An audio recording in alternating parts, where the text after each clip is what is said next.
Bueno, ya me he presentado un poco, ¿no? Y aquí os enseño la estructura de lo que os voy a contar. Como decía, yo sabía que llegados a este punto del fin de semana ya habríamos profundizado mucho a nivel teórico en el modelo de Magda, ¿no?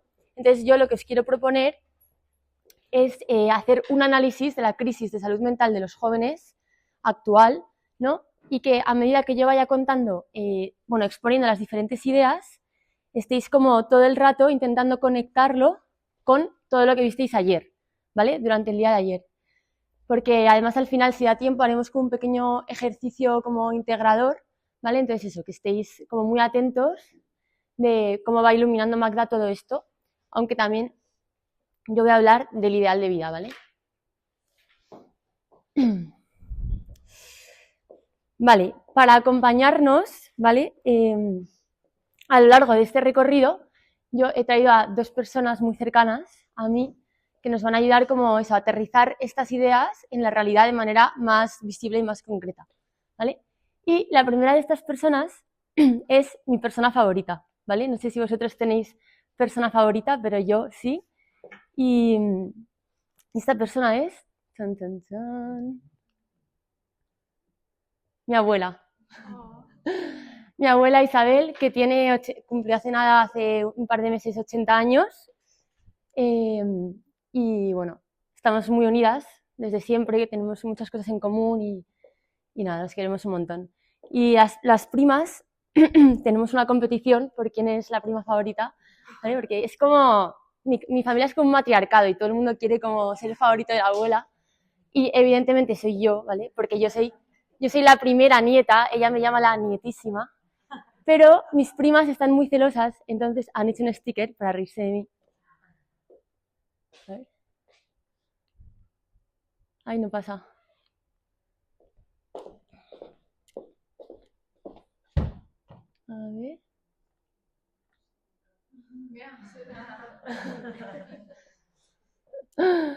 Bueno, y la otra persona que nos va a acompañar en este recorrido es chan, chan, chan,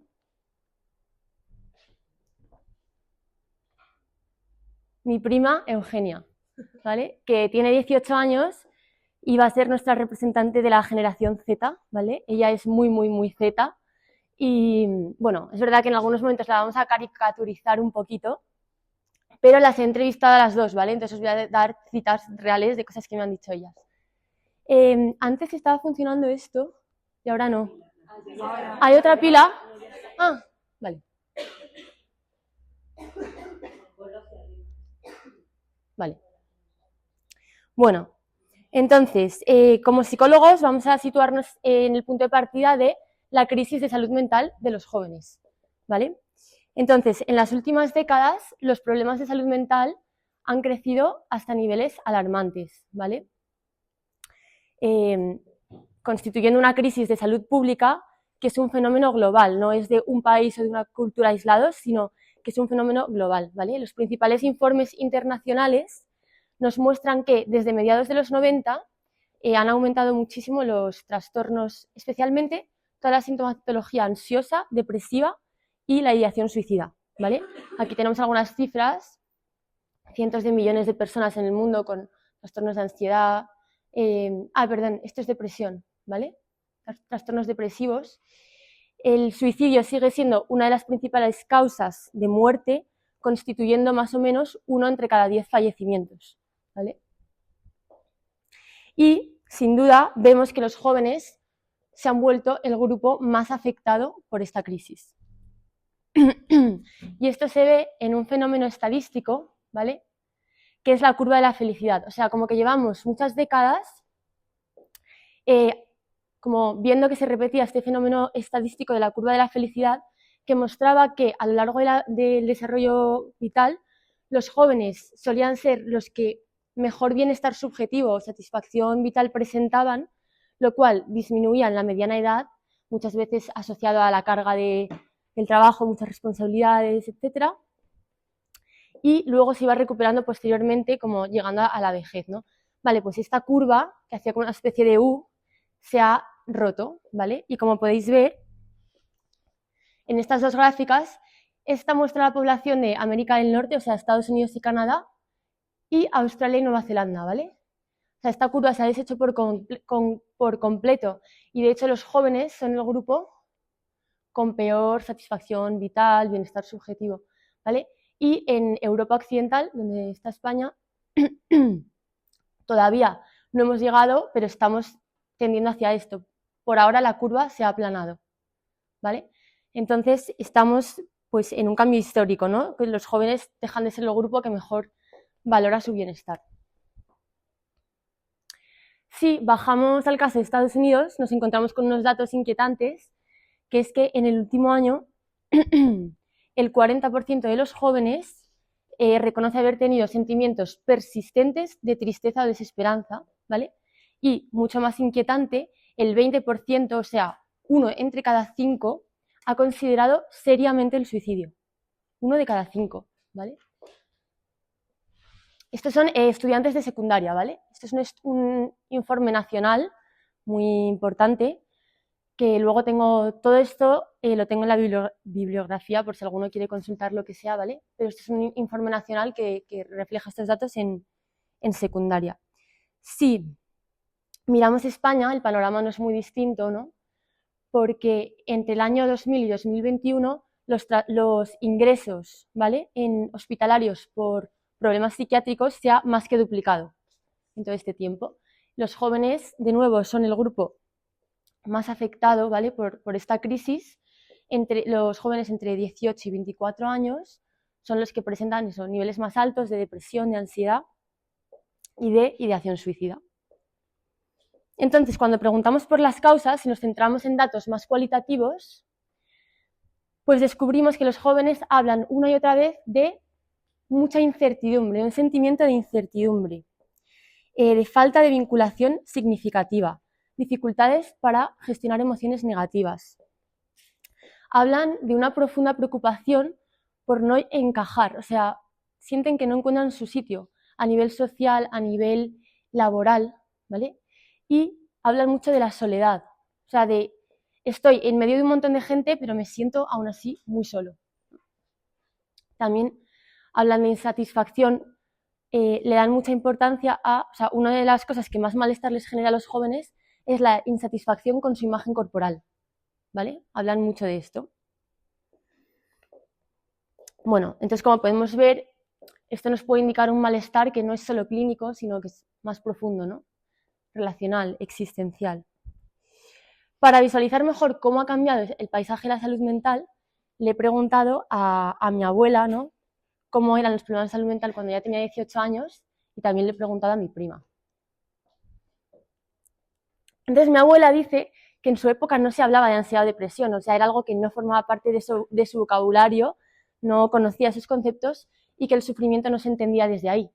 En cambio, mi prima dice que ansiedad, depresión, TCA, medicación, son como cosas que se hablan en su día a día, ¿no? Cuando le pregunté a mi abuela por qué casos de problemas de salud mental conocía, se quedó pensando un buen rato y me dijo, pues mira, un primo segundo que tenía esquizofrenia, que estuvo enfermo, ¿no?, toda la vida de esquizofrenia. Luego, el caso de otro conocido que se puso malísimo porque tenía problemas de remordimiento de conciencia, ¿no? Entonces, eran como casos mucho más puntuales que llamaban más la atención. Eugenia me comentaba que en su clase 7 tienen ansiedad, ¿vale? Muchos están medicados y que casi todos, bueno, conoce a 3 chicas con TCA y que casi todos sus compañeros de clase pues han ido o van al psicólogo, ¿no? Evidentemente ahora hay mucha más conciencia, ¿no? Hay más...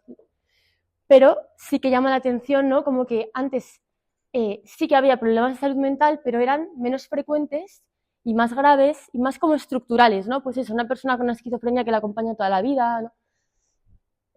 Y en cambio ahora el malestar es mucho más frecuente, extendido, cotidiano y como más difuso, ¿no?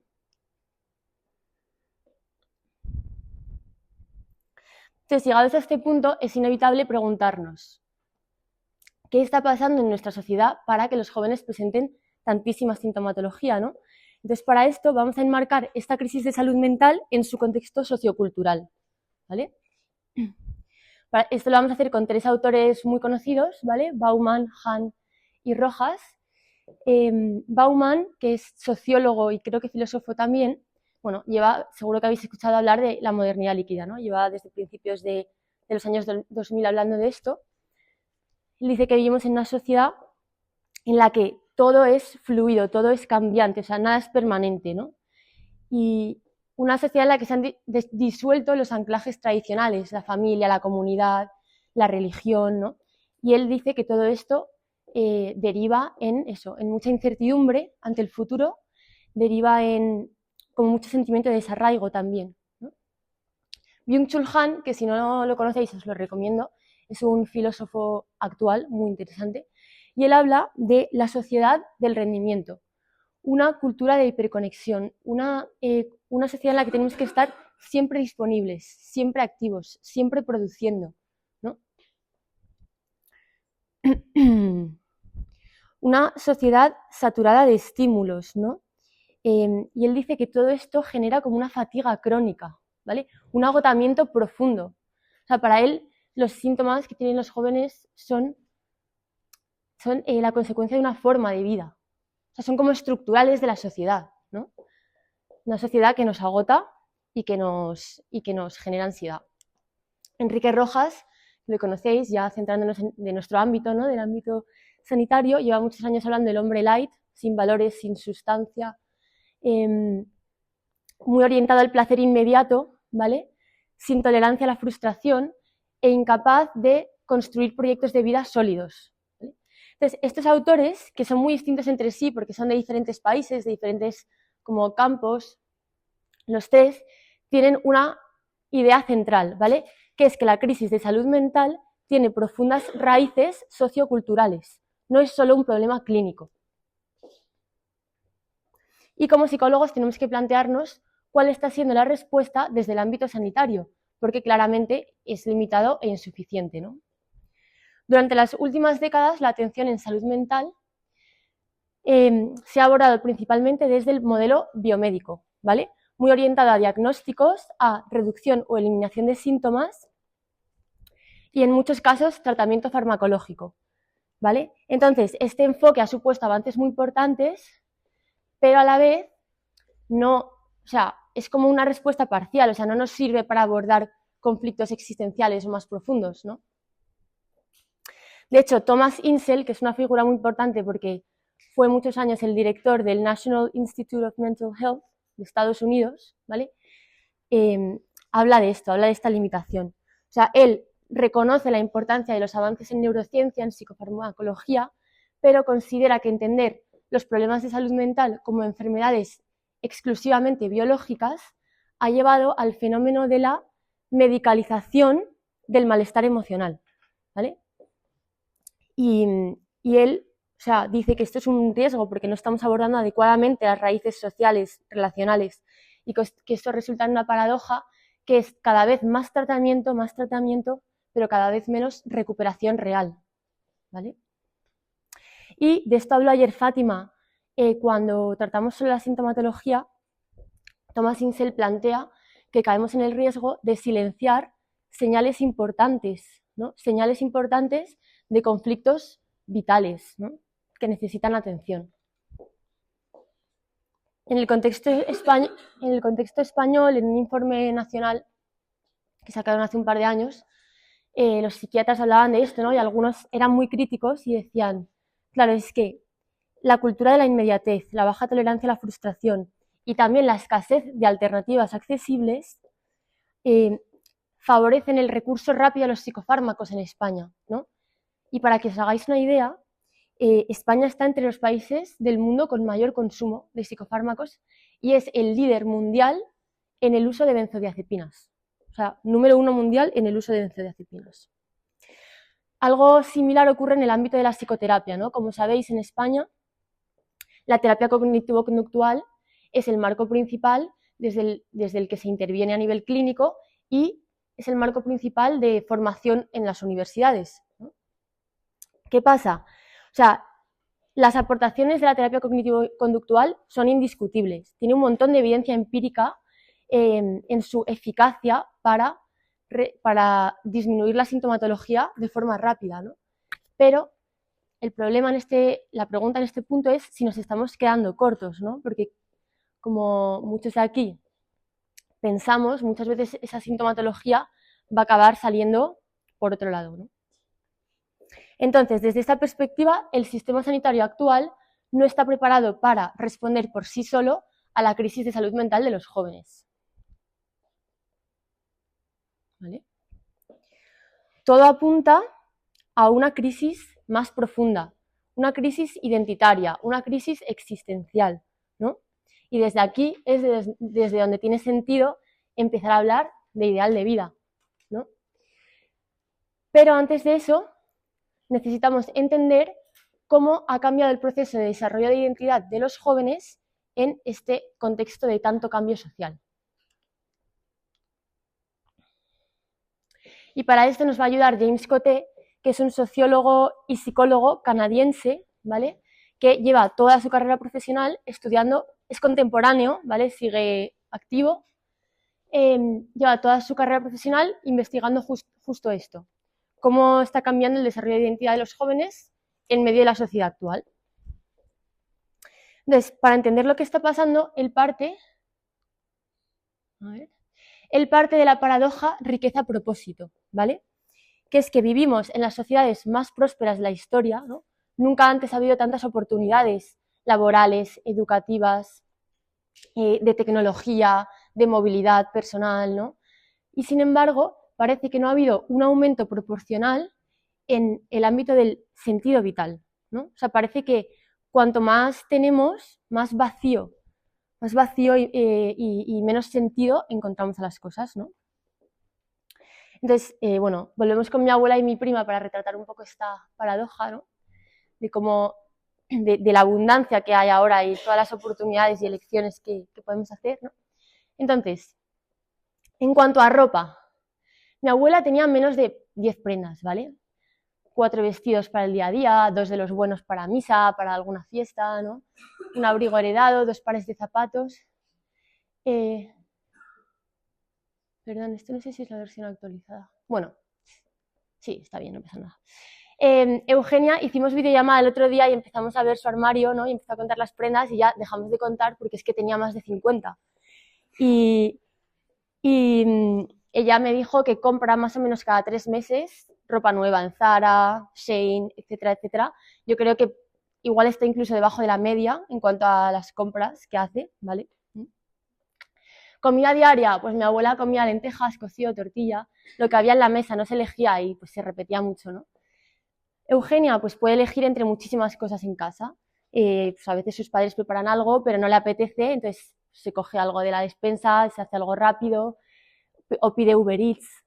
Luego una cosa que yo me quedé loca es que come 2 veces por semana fuera, que con 18 años ya miras tú cómo se lo paga porque no trabaja, pero 2 veces a la semana come pues sushi, poke, açaí, que está súper de moda. Tiempo libre, ¿qué pasa? Claro, claro, sí, sí, joder. A mí no me da para comprarme sushi, o sea. Mi abuela, ¿qué hacía en su tiempo libre? Pues dice o sea, un poco lo mismo. Pues merendaba con sus hermanas o salía a dar un paseo, a veces jugaba al tenis, puntualmente había alguna fiesta, dice que con 18 años ya en su entorno hacían puestas de largo, entonces a veces había una puesta de largo y tal. Y Eugenia, en cambio, o sea, el fin de semana elige entre muchísimos planes, hay como un montón de planes simultáneamente y con un montón de grupos diferentes, entonces tiene que ir eligiendo y por la noche pues elegir entre todas las discotecas a las que puede salir. Muchas veces va a 2 en una misma noche porque en la primera no le convence del todo el ambiente, entonces se va a otra, ¿no? Pues ir al cine, cenar, etcétera, etcétera, de resaca Netflix o HBO, ¿no? Y como mi abuela siempre nos ha dicho, me aburro no existía en su vocabulario, ¿vale? Y en cambio Eugenia, cuando yo le pregunté, ¿y tú te aburres en momentos en los que sientes que te aburres? Me dice, sí, que a veces se aburre, frecuentemente. Luego, a nivel relaciones, mi abuela dice que tenía un círculo pequeño, se relacionaba pues siempre con los mismos, ¿no? Familia, amigas del cole, vecinos, se conocían de toda la vida. Y Eugenia, pues os podéis imaginar, pues como todos nosotros, ¿no? conozco muchísima gente de muchísimos sitios. Todas las semanas conoce gente nueva. La cantidad de contactos que tiene en eso, en WhatsApp, en redes sociales, etc. Y a nivel viajes, mi abuela viajaba una vez al año, era el viaje del año a la playa, a Gijón, ¿vale? Y Eugenia, pues viaja muchas veces al año, en verano 2 o 3 ciudades con playa, ciudades de Europa con amigos, ¿no? Bueno, pues lo que nosotros también vivimos, todos nosotros. Entonces, la idea de esto no es idealizar el pasado ni criticar el presente, ¿vale? Porque, o sea, mi abuela tenía menos libertad y menos oportunidades y Eugenia tiene muchísimas más oportunidades, ¿vale? El problema aparece cuando la abundancia de opciones no aparece a la par de un marco que me permite a mí elegir, ¿no? Y seleccionar qué es lo bueno, qué es lo mejor para mí, para mi vida, a corto, medio y largo plazo, ¿no? Porque esto, claro, bueno, luego lo vamos a ver en más detalle. Entonces, a partir de aquí, ¿vale? De esta realidad social que tenemos como de abundancia, Cote se pregunta cómo ha cambiado el proceso de desarrollo de identidad. Y él lo que propone, ¿no? Lo que propone después de sus años de estudio es que en sociedades tradicionales el desarrollo de la identidad estaba fuertemente guiado por las estructuras sociales, ¿no? O sea, los roles estaban muy definidos y la familia, la comunidad, la religión, el trabajo, como que ofrecían marcos normativos muy claros que iban guiando el desarrollo identitario, ¿vale? La identidad era algo en muchos casos como heredada, ¿no? Heredada, se heredaba, se asumía. Estos jóvenes, cuando mi abuela era joven, pues tenía como una hoja de ruta mucho más clara, ¿no? Y podía predecir mejor cómo se iba a ir desarrollando su vida. En cambio, en las sociedades modernas, este escenario ha cambiado radicalmente porque las normas se han vuelto muchísimo más flexibles, ¿vale? Las instituciones han perdido la capacidad de orientar el desarrollo de la identidad, ¿vale? Y es como que muchas veces nuestros mayores no nos sirven de referentes porque la sociedad ha cambiado tanto que pues no podemos encontrar en nuestros abuelos, en nuestros padres,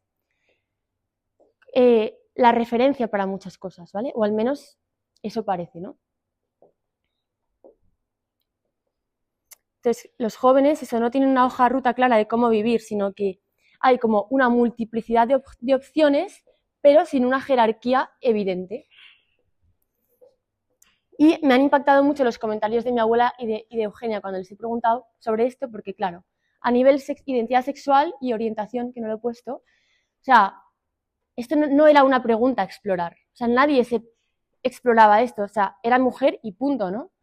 En cuanto a la orientación sexual, había casos muy puntuales de homosexualidad y como sabéis era tema súper tabú, ¿vale? Eugenia crece en una sociedad en la que te puedes identificar como mujer, hombre, no binario, género fluido, o puedes ir cambiando constantemente, ¿no? Cuando quieras. Le pregunté y ella me dijo que no conocía a nadie trans, pero conocía, por ejemplo, a muchos gays que hablan en femenino, muchas lesbianas, bisexuales, me dijo que como 13 en su entorno, ¿vale? ¿Qué significaba ser mujer cuando mi abuela tenía 18 años? Implicaba roles claros, ¿no? De cuidar, casarse, ¿no? Había como unos patrones claros que seguían. En cambio, Eugenia vive en una sociedad en la que no hay un modelo común, ¿no? O sea, ella me decía, pues yo veo que las chicas ya no son tan femeninas y cada una elige cómo ser mujer, o sea, como de una forma súper diferente. A nivel de relaciones sexuales, bueno, os podéis imaginar, sexualidad vinculada al matrimonio, ¿no? Y aquí normas construidas a nivel individual. Eugenia me decía, uy, todo el mundo alocado, nadie espera el casamiento. Me hizo una gracia. Nadie espera el casamiento. Yo creo que 50-50, o sea, 50 al menos les parece importante, lo hacen con una persona especial, pero el otro 50 a vivir la vida sin pensar lo que surja. A nivel moral, planes de futuro, ¿vale? Cuando mi abuela tenía 18 años, le hice hacer mucha memoria y me dijo que ella fue al cole, el Sagrado Corazón en Madrid, y se le plantearon 2 opciones al acabar el colegio. Casarse, porque ya tenía novio, y dedicarse a la familia, o estudiar una carrera de idiomas que le propusieron sus padres. Ya empezaban las mujeres en España, que hemos ido un poco más atrás siempre, empezaban las mujeres a estudiar y demás, y nada, ella optó por casarse y ser ama de casa, ¿vale? Y Eugenia, cuando le pregunté por esto, me puso una cara de agobio, porque está en segundo de bachillerato y no tiene ni idea de lo que va a hacer, ¿no? Y me decía, a ver, no tengo ni idea de qué voy a hacer, me estoy planteando muchas carreras, irme a estudiar fuera, hacer un gap year, pero yo lo que más recojo de aquí es su cara de agobio. O sea, sos justo. Marco moral, pues mi abuela, también estamos hablando de o sea, evidentemente estamos siendo reduccionistas, ¿no? Reduciéndonos a la realidad de mi familia, pero yo sí que creo que nos sirve para aterrizar bien lo que está pasando, ¿no? Mi abuela creció en un entorno con una moral cristiana compartida. El bien y mal estaban súper claros, ¿no? Definidos por la Iglesia, y dice, uy, nos pasábamos la vida en el confesionario. ¿Esto de qué nos habla? De una conciencia moral, del bien, del mal, ¿no? Eran conscientes de esto y bueno, vivían desde ahí, desde ese marco moral. Eugenia crece en una sociedad en la que no hay un marco moral común. Hay diferentes criterios morales, predomina el subjetivo, ¿no? Y yo le hice reflexionar sobre esto y me dice, a ver, yo lo que más escucho por ahí es, porque ella, a ver, ella vive en una familia cristiana, aunque se haya hecho muy zeta, vive en una familia cristiana, pero me dice, lo que yo más escucho es que no hay que seguir normas, que cada uno hace lo que quiere, que no hay una norma general, sino que cada persona tiene el derecho a elegir, ¿no? Casi nadie piensa lo mismo y hay muchísima variedad de opinión, ¿vale? Entonces, como podéis ver, pues claro, mi abuela, menos libertad, más seguridad, ¿no? Más dirección. Eugenia, muchísima más libertad, pero más incertidumbre y cansancio. Y Coté denomina toda esta situación la anomia cultural, ¿vale? Estamos en una anomia cultural que es una desestructuración normativa, ¿vale? En la que reglas, valores, ya no ofrecen como una guía clara, ¿vale? Y como consecuencia de esta anomia se produce lo que él llama individualización obligatoria de la trayectoria vital, ¿vale? Que es que antes, o sea, para explicar lo que es la individualización obligatoria de la trayectoria vital, utiliza una metáfora, ¿vale? Que es que antes la vida era como viajar en tren, ¿vale? Entonces tú ibas transitando la vida por unos raíles, ¿no? Pues de los marcos normativos y podías predecir, pues eso, cómo iba a ser ese recorrido que tú ibas a hacer, ¿no? En cambio, en las sociedades actuales los jóvenes viajan en coche, ¿vale? Tienen que decidir constantemente el rumbo, la velocidad, las paradas, muchas veces sin mapa o sin señales claras, ¿vale? Y a veces incluso sin haber aprendido bien a conducir, ¿no? Entonces, esta individualización puede vivirse como una oportunidad de libertad, ¿vale? Pero también como una carga enorme, porque si no tenemos los recursos, ¿vale? Para navegar en medio de todo esto, ¿no? Y para elegir lo mejor y tomar las mejores decisiones, pues esto se vuelve muy confuso, ¿no? Y puede generar, o sea, puede aturdir mucho. Y este es el panorama que tenemos. Aquí vemos a mi abuela con Magda viajando en tren, Irene, Julia y mi prima Eugenia, cada una en su coche, no van juntas, cada una en su coche.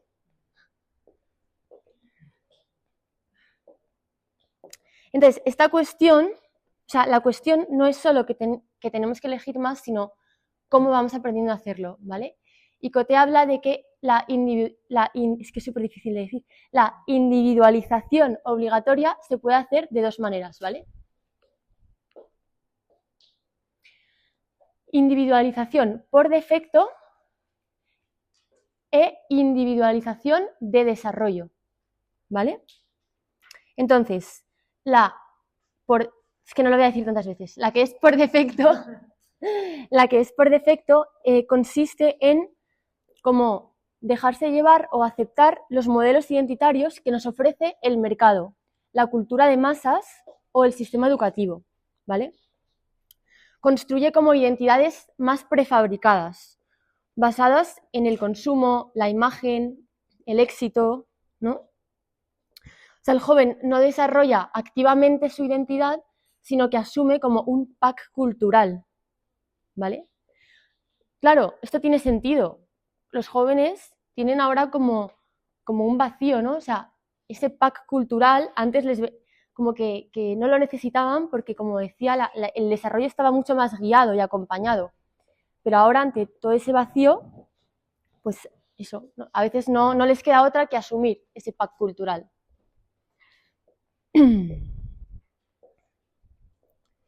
Entonces, un ejemplo muy claro de esto son los hauls. ¿Alguien sabe lo que es un haul? Vale, estas son una de esas palabras que yo escucho a mis primas y mi hermana decir y que cuando les pregunto lo que es, preferiría no haberles preguntado porque preferiría no haberlo sabido, ¿vale? Entonces, para el que no lo sepa, un haul es una tendencia en TikTok, ¿vale? Sobre todo en TikTok, ¿no? Yo creo que es de TikTok, en la que los jóvenes enseñan lo que se han comprado, como que muestran los productos que se han comprado, ¿vale? Y ahora lo analizamos un poquito, pero os voy a poner un ejemplo, no sé si hay sonido. Vamos a probar. Bueno, os hacéis una idea de lo que es, ¿no? Vale, esta es una tendencia... A ver, no lo puedo cerrar. Vale, entonces, esta es una tendencia totalmente extendida, o sea, lo hacen todas mis primas, o sea, muchísimas, ¿vale? Y lo que yo, bueno, si tenemos una mirada un poquito más profunda, esta dinámica no es solo enseñar los productos que te has comprado, o sea, de alguna manera, lo que están haciendo estos jóvenes es mostrar quién soy ahora, ¿vale? O sea, la identidad se expresa y se va como actualizando constantemente a través de lo que yo consumo y lo que exhibo en las redes, ¿vale? O sea, el mensaje implícito que están recibiendo una y otra vez es, o sea, y esto de verdad que os lo prometo que yo lo veo, para seguir siendo alguien tengo que seguir comprando. Entonces, como que la identidad queda ligada al mercado, queda ligada al consumo, a las marcas, ¿vale? Y es como muy provisional, tiene que estar todo el rato actualizándose, ¿no? Según las nuevas tendencias. No sé, a mí, no sé a vosotros, pero a mí esto me huele a un poquito de ansiedad, ¿no? O sea, tienes que estar todo el rato mostrando quién eres ahora, alineado como con las tendencias, ¿no? Entonces, la identidad no es algo que se vaya construyendo desde dentro, sino que se va adaptando a las tendencias disponibles en cada momento. ¿Cuál es el resultado? Pues una identidad mucho más frágil, ¿no? Vale, entonces, frente a esto, Coté plantea la individualización de desarrollo, ¿vale? Aquí la identidad no se recibe pasivamente, sino que se desarrolla de manera proactiva y consciente, ¿vale? Explorando, comprometiéndome, asumiendo responsabilidades, vinculando mi propia vida a proyectos con sentido, ¿no? Que me hablan de mis propios valores. Esta forma de individualización lo que permite es integrar mis propios valores, talentos, experiencias en una narrativa coherente de quién soy y hacia dónde voy, ¿vale? Según Coté, esta forma de individualización es la que protege frente a muchos problemas de salud mental que vemos hoy. Si os dais cuenta, antes en las sociedades tradicionales no era necesario. No era necesario hacer esto de esta manera, como con tanta proactividad, con tanto esfuerzo, porque pues venía mucho más dado, ¿no? Y había mucho más acompañamiento y guía y todo estaba más establecido. Pero a día de hoy es que no queda otra, estamos en una individualización obligatoria, ¿no? O sea, es que sí o sí estamos metidos en esto, ¿no? Entonces aquí lo podéis ver de forma más visual, ¿vale? Como la individualización de desarrollo es dar ese salto, ¿no? Ese salto de asumir mi libertad, la responsabilidad sobre mi vida, ¿no? Salir de la cultura de las masas, ¿no? Según vemos todo esto, vemos como que nos aliena, ¿no? En muchos sentidos. Dar ese salto y hacernos las preguntas importantes, ¿no? Tener metas, tener un rumbo, reflexionar, estar dispuestos a esforzarnos y a sufrir, ¿no? Se entiende bien, ¿no? Con esto. Entonces, por cerrar este bloque de Coté, ¿vale? Yo quiero que nos quedemos con una idea fundamental, que es que la crisis de salud mental de los jóvenes está muy ligada a esta crisis identitaria, ¿vale? Entonces, los jóvenes viven en sociedades muy ricas, pero muy pobres en propósito, ¿vale? Viven en sociedades que les exige construir su vida, pero muchas veces sin referentes claros, y a veces hacen esto de forma más pasiva, ¿vale? Y por esto necesitamos ir un paso más allá y preguntarnos qué ayuda realmente a una persona a integrar sus emociones, identidad y vida en un proyecto con sentido. Y aquí es donde entra en juego el concepto del ideal de vida de Magda Arnold. Vale, entonces después de haber hecho un análisis, un análisis más social, ¿no? Sociológico, ahora vamos a llegar al núcleo antropológico de la conferencia, ¿vale? Conectando con todo lo que llevamos viendo durante el curso, centrándonos en el ideal de vida. Vale, entonces para Magda Arnold, la clave para la integración es el self-ideal,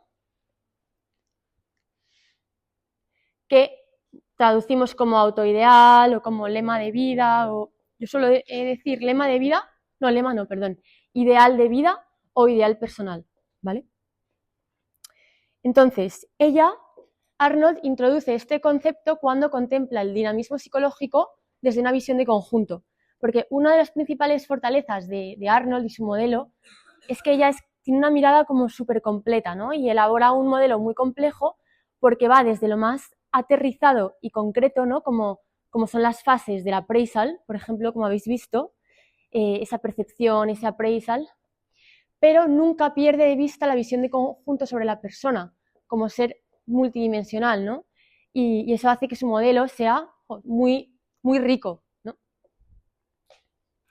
Entonces, ella observa que las emociones, decisiones, conductas y proyectos no se organizan de forma saludable o ordenada por sí solos, sino que necesitan un principio de unidad, ¿vale? Y para ella el principio de unidad es el ideal personal. Nos puede ayudar para visualizarlo mejor una metáfora muy sencilla, que es el director de orquesta, ¿vale? O sea, podemos entender el ideal de vida como un director de orquesta. Las emociones, decisiones, deseos, los recuerdos son como los diferentes instrumentos, ¿vale? Y cada uno es necesario, pero cuando no hay director es como que cada uno toca por su cuenta en diferentes claves y lo que tenemos es ruido, no tenemos música, sino que tenemos ruido y muy desagradable. O sea, imaginaos una orquesta en la que cada instrumento toca una partitura diferente en distintos momentos, muchas veces sin afinar, ¿no? Entonces, el ideal, el director, aparece para dar un orden, una coherencia, un sentido, ¿no? Y esto es súper cursi, pero es muy bonito. Esto hace que la vida pueda ser una melodía, ¿no?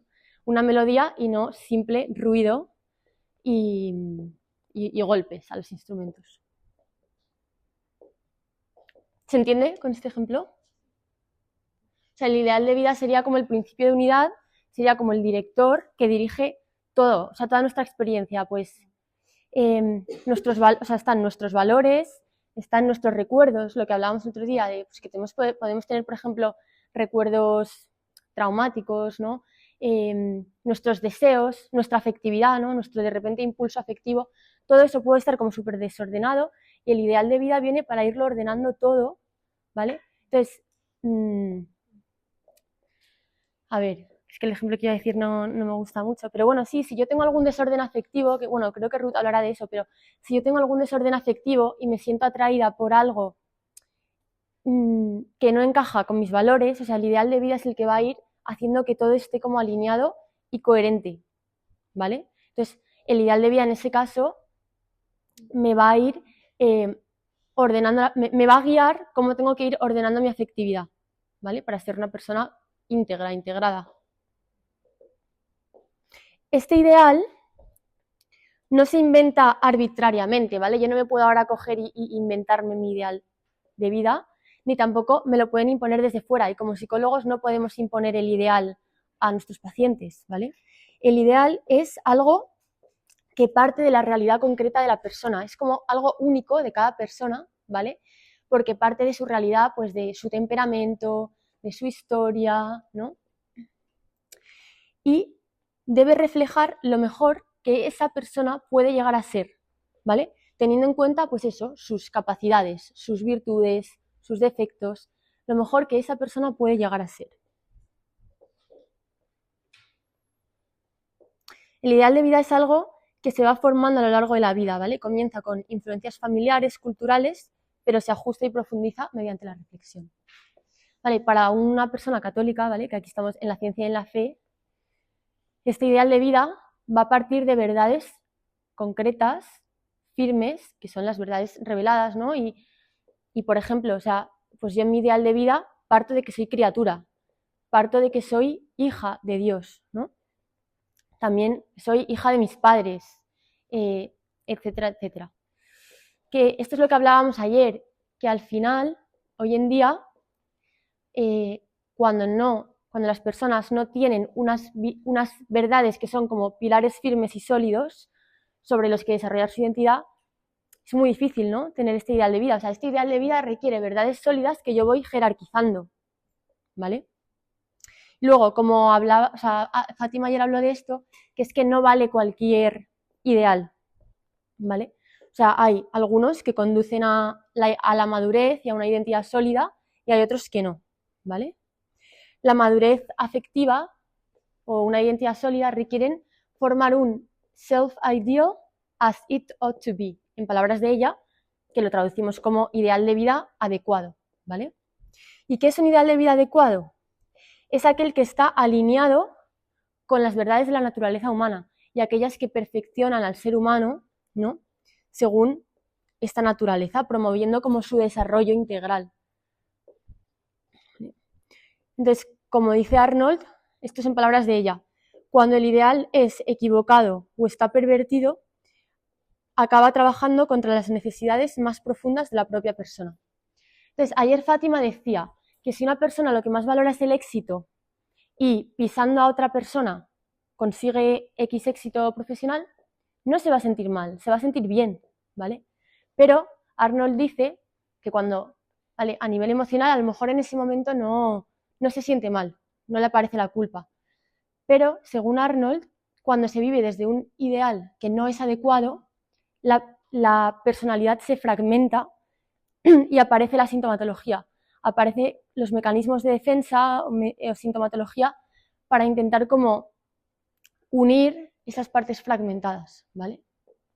Entonces, lo que yo planteo no es, vale, sí, esa persona no se va a sentir mal en ese momento, pero en algún momento eso va a impactar en su vida, o sea, eso va a tener unas consecuencias en su vida, vivir de esa manera, ¿no? Vale, volvamos a mi familia y aquí esta parte la he hecho yo, ¿vale? Como que la he inferido yo, siendo un poquito dura con Eugenia, pero... Ay, perdón, no había puesto... Bueno, esto es lo que os acabo de contar, ¿vale? La definición, características... Se va formando a lo largo de la vida, refleja lo mejor que puedo llegar a ser, tiene la función de dar dirección, coherencia, sentido. La vida deja de ser reactiva, dispersa, aleatoria, ¿vale? Para empezar a adquirir como una forma más definida, más reconocible. Y eso, que no cualquier ideal vale, ¿no? Tiene que ser adecuado, alineado con valores que perfeccionan a la persona. Entonces, bueno, eso, vamos a... Con mi abuela y con Eugenia, ¿vale? Estos son ideales que yo me he inventado, ¿vale? Pero, por ejemplo, Eugenia, pues un posible ideal para ella sería no sufrir, sentirme bien y divertirme todo el rato. Mi abuela, que estuvo unos meses viviendo en su casa, decía, es que yo veo que a los jóvenes, o sea, lo decía también mi abuela, decía, es que yo veo que a los jóvenes solo hay una cosa que les importa, divertirse. Divertirse todo el rato, ¿no? Es como que todo gira en torno a eso. Entonces, bueno, este ideal es comprensible y extendido a día de hoy, ¿no? ¿Qué pasa? El problema viene cuando aparece el esfuerzo, la frustración, o sea, la necesidad de esforzarse, la frustración, el conflicto, el sufrimiento, ¿no? Estas experiencias difíciles chocan frontalmente con este ideal. Entonces esto hace que el malestar se vuelva intolerable, ¿vale? O sea, las emociones negativas se viven como algo intolerable que necesito eliminar cuanto antes, ¿vale? Entonces los jóvenes, o sea, a ver, tenemos que conocer muy bien a este perfil porque son las personas que ya están viniendo a nuestra consulta, ¿vale? Yo ya tengo muchas. Y estas personas de la generación Z que ahora son jóvenes, cuando tengan 40 años van a seguir siendo Z. ¿Me explico? O sea, madurarán un poco, pero tenemos que conocer, ¿no?, la realidad de esta forma de vivir. Entonces, claro, esto hace que la vida se vuelva mucho más frágil porque no puedo sufrir, ¿no? Y dependo mucho de estímulos externos que me hagan sentir mejor. Según Arnold diría que este ideal trabaja contra la propia persona, contra su desarrollo, contra su crecimiento, ¿vale? Al final como que empequeñece a la persona que vive evitando sufrir, ¿no? Como que la va, no sé, como deteriorando, ¿no? Mi abuela, pues un ideal de vida que podría tener perfectamente, o sea, yo creo que si tuviera que tener uno sería este: amar, servir y ser fiel pase lo que pase. Entonces, este ideal, como os podéis imaginar, pues no protege del sufrimiento. O sea, mi abuela tiene 80 años, ha sufrido mucho, como os podéis imaginar, a lo largo de su vida, pero este ideal sí que le ha dado un sentido, ¿no? O sea, sus emociones, incluso las más duras, han tenido lugar dentro de un proyecto vital con un sentido, ¿vale? Dentro de una vida coherente y entregada. Estas emociones no la han desintegrado, sino que la han ido fortaleciendo, ¿vale? Y esto es lo que hace que mi abuela sea un ejemplo para todos nosotros, para sus 6 hijos y los 24 nietos, pues es un ejemplo de vida para nosotros. Entonces, ambas tienen un ideal de vida, ¿vale? Pero Arnold diría que solo uno es adecuado y permite integrar la vida en una unidad armónica. Desde esta perspectiva se entiende mejor el papel que Arnold da a las emociones, ¿vale?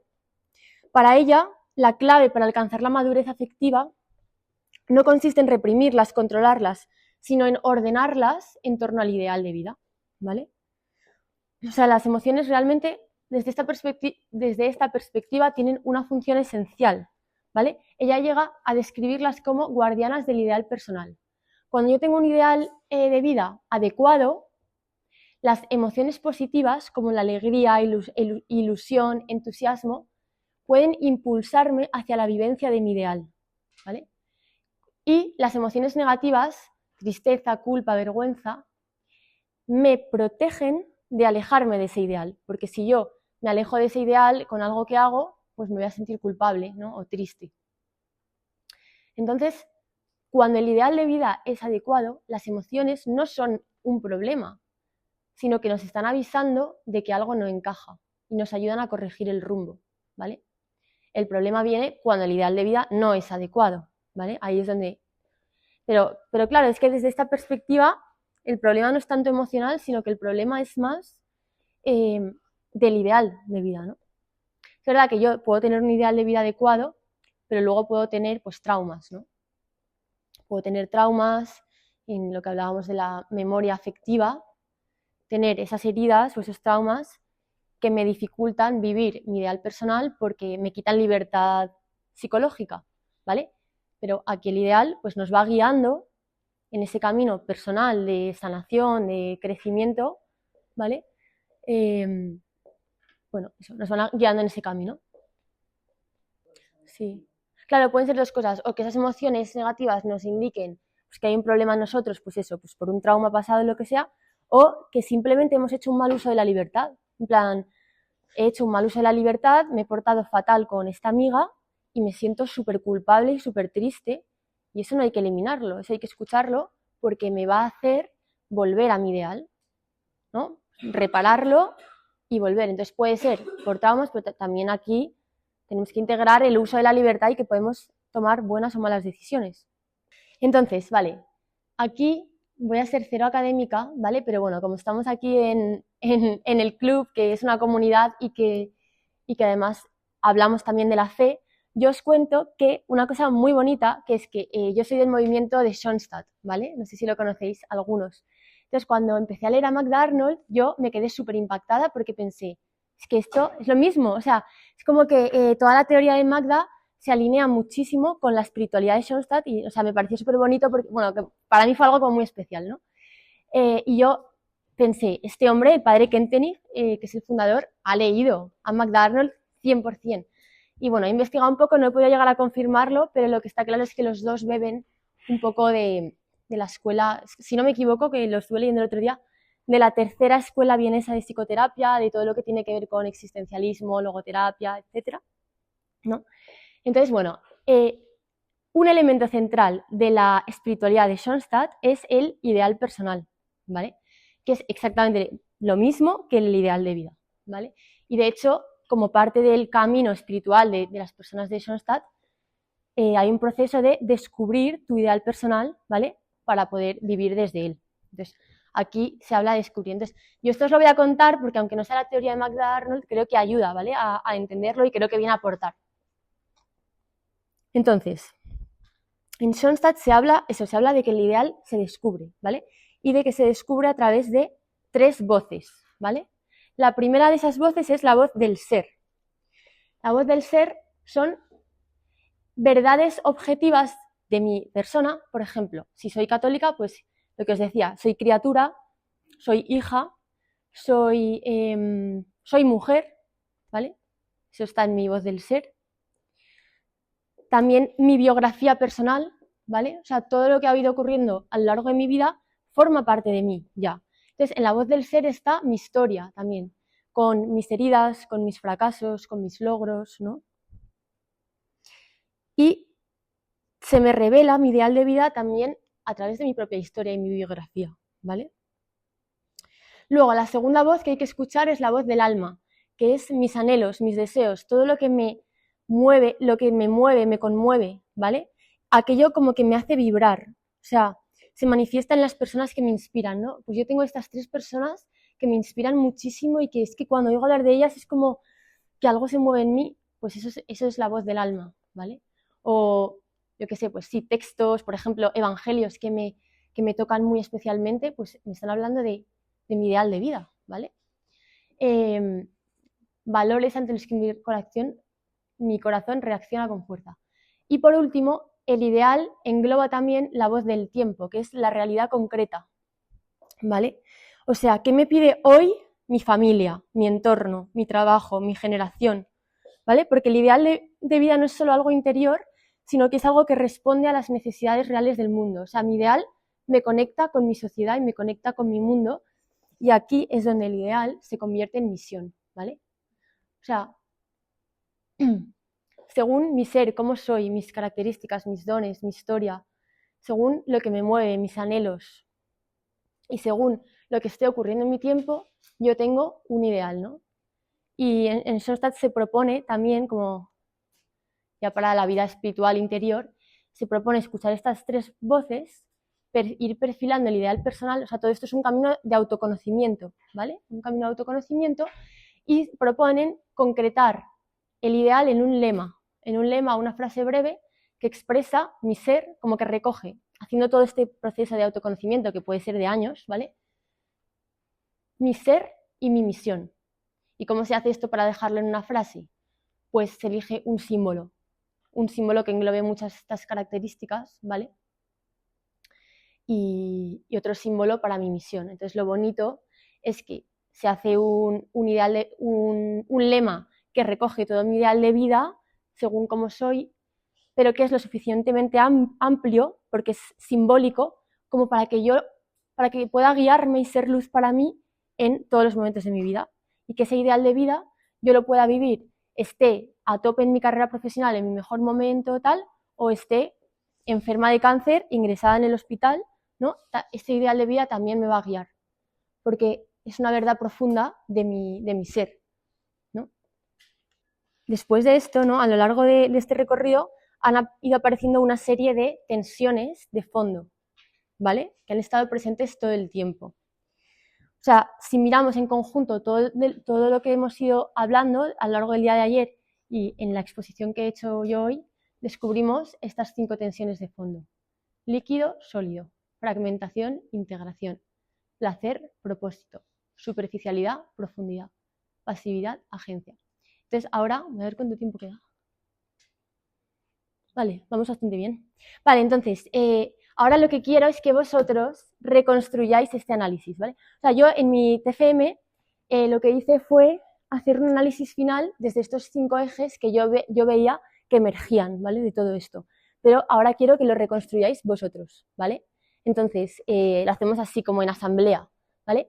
Y vamos eje por eje. O sea, conectando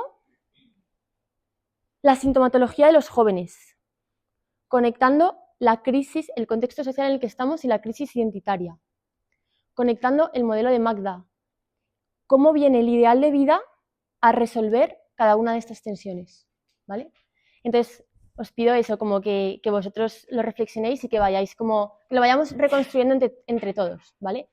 Pueden ser reflexiones que os hayáis quedado, ideas que os hayáis quedado, y las repitáis, o pues, que las mezcléis con algo propio, ¿vale? ¿Se entiende el ejercicio? Más o menos.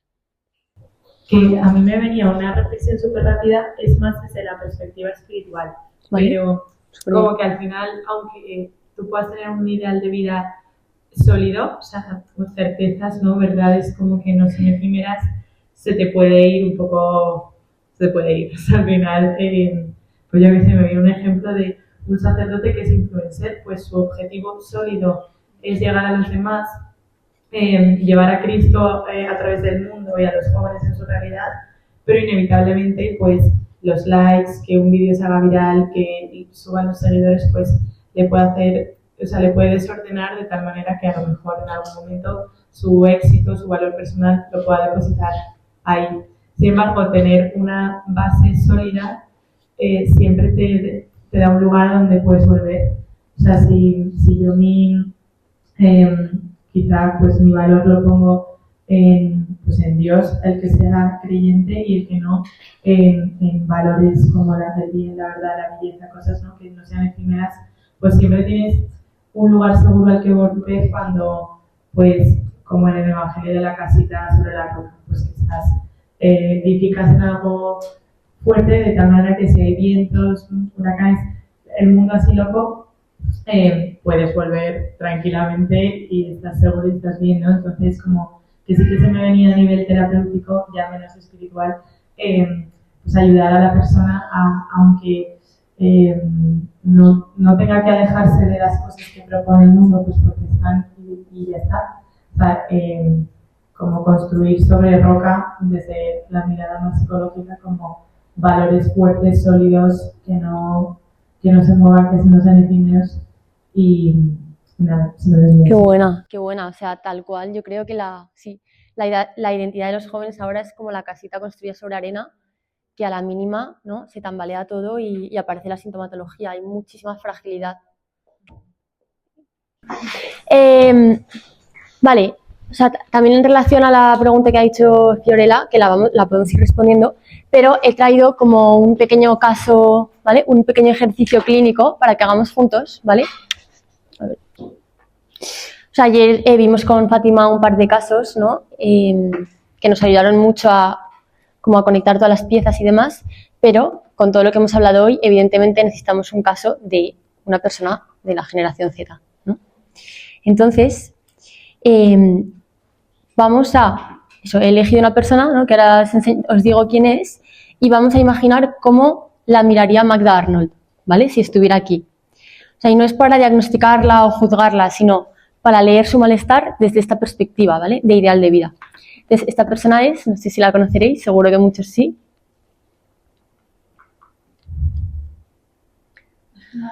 Billie Eilish, ¿vale? Billie Eilish, que para quien no la conozca es una de las cantantes más famosas a nivel global ahora mismo, ¿vale? Y ella, Billie Eilish alcanzó un éxito enorme siendo muy joven, ¿vale? Aquí está. Y bueno, os imagináis, ¿no? Reconocimiento global, premios, visibilidad, muchísimo dinero, libertad creativa, ¿vale? Pero al mismo tiempo ella ha hablado muy abiertamente en entrevistas, artículos sobre depresión en la adolescencia, ansiedad, relación conflictiva con su cuerpo, con su imagen, sensación de no saber quién es más allá del personaje, ¿vale? Depresión, ansiedad, relación conflictiva con su cuerpo y su imagen, sensación de no saber quién es más allá del personaje que muestra al mundo. Es decir, una vida muy rica por fuera y muy intensa por dentro emocionalmente, ¿no?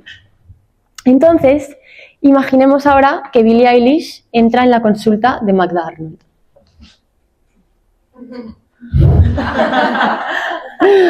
Amo la inteligencia artificial. Vale, entonces, no viene porque su carrera vaya mal, ¿vale? Ella podría venir diciendo algo como: todo el mundo espera cosas de mí. Yo misma no sé ni quién soy sin todo esto. Me siento perdida. ¿Vale? Ese es su motivo de consulta, ¿vale? Y evidentemente la sintomatología, ¿no? Ansiosa, depresiva. Vale. Entonces, la primera pregunta es: si escuchamos esto que nos cuenta Billie Eilish desde Magda Arnold, ¿qué nos estarían indicando sus emociones? A ver quién tiene alguna idea. Vale, exacto. O sea, Magda Arnold no tendría como objetivo principal apagar el malestar, ¿vale? Sino que lo escucharía. ¿Qué nos quiere decir este malestar? O sea, su enfoque consistiría en revisar el ideal de vida, ¿no? ¿Qué valores la mueven? ¿Cuáles son propios? ¿Cuáles son impuestos? ¿Cuáles no se ha planteado? ¿No? ¿Qué tipo de vida la integra de verdad? Acompañarla, hacerle plantearse la pregunta y acompañarla en ella de quién soy, para qué vivo, más allá del escenario, ¿no? Y como os contaba ayer Fátima, pues Magda Arnold era más esoteórica, no tenía muchas técnicas concretas, ¿no? Todo esto se puede hacer desde muchas técnicas que hoy en día, o sea, nos pueden ayudar, ¿no? Muchas técnicas que tenemos a día de hoy, ¿no? Insertándolas pues dentro de esta propuesta más profunda y integrada, o sea, que puede integrarlo todo. ¿Vale?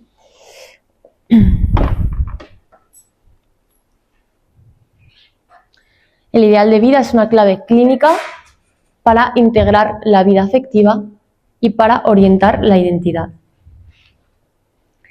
Entonces, quiero terminar con una anécdota muy sencilla, ¿vale? Para cerrar. Y es que hace poco, hasta hace muy poco mi abuela estaba viviendo en Oporto, en Portugal, ¿vale? Con mis tíos. Y había un fin de semana que se iba a quedar sola porque mis tíos se iban a una boda, ¿vale? Entonces yo me planteé ir a verla para pues acompañarla, que no se quedara sola todo el fin de semana y también para pasar tiempo con ella, porque claro, viviendo fuera la veía mucho menos. ¿Qué pasa? Que también tenía muchos planes ese fin de semana, o sea, tenía 4 o 5 planes con amigos que bastante guays, me apetecían. También tenía una formación, ¿vale? De psicología y estaba como muy indecisa, ¿no? Entonces lo que hice fue pues reflexionar, rezarlo, ¿no? ¿Qué hago este fin de semana? Y entonces conectada pues con mis verdades desde la oración y con mi ideal de vida, o eso creo, ¿vale? Tomé la decisión de ir a ver a mi abuela, ¿no? Entonces, como que en medio de tantas opciones que tenía para ese fin de semana, el ideal me marcó un rumbo, ¿vale? Me recordó como lo que es importante para mí, ¿no? Lo que ese fin de semana, lo que era importante para mí y hacia dónde podía ir. Entonces, ahí entendí una idea muy importante, ¿no? Que es que, o sea, lo que reflexioné fue que la identidad no se construye solo eligiendo, ¿vale? Sino que también se descubre vinculándose, ¿vale? Vinculándose con otros. ¿Por qué? Porque en los vínculos significativos descubrimos quiénes somos. Muchas veces esos vínculos significativos son como nuestro espejo para verdades profundas, ¿no? De nosotros. Y quizás todo esto que hemos hablado hoy va más bien de eso, ¿no? O sea, no de elegir más, sino de saber hacia quién merece la pena ir. Aquí estoy, en Oporto con mi abuela. Y no es inteligencia artificial, es real la foto. Gracias.